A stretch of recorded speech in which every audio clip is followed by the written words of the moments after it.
Hi, I'm Ruiz Lawrence Tesorio, 30 years old. I'm a graduate of Tisnos Keeping in Situ.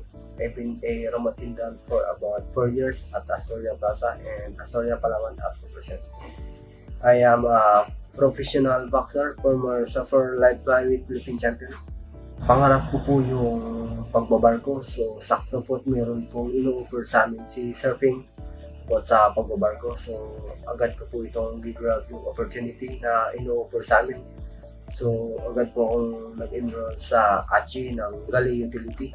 At ngayon po, meron na po akong barko na pagsasampahan. Regent 7 Seas. At nagre-requirements na lang din po ako ngayon.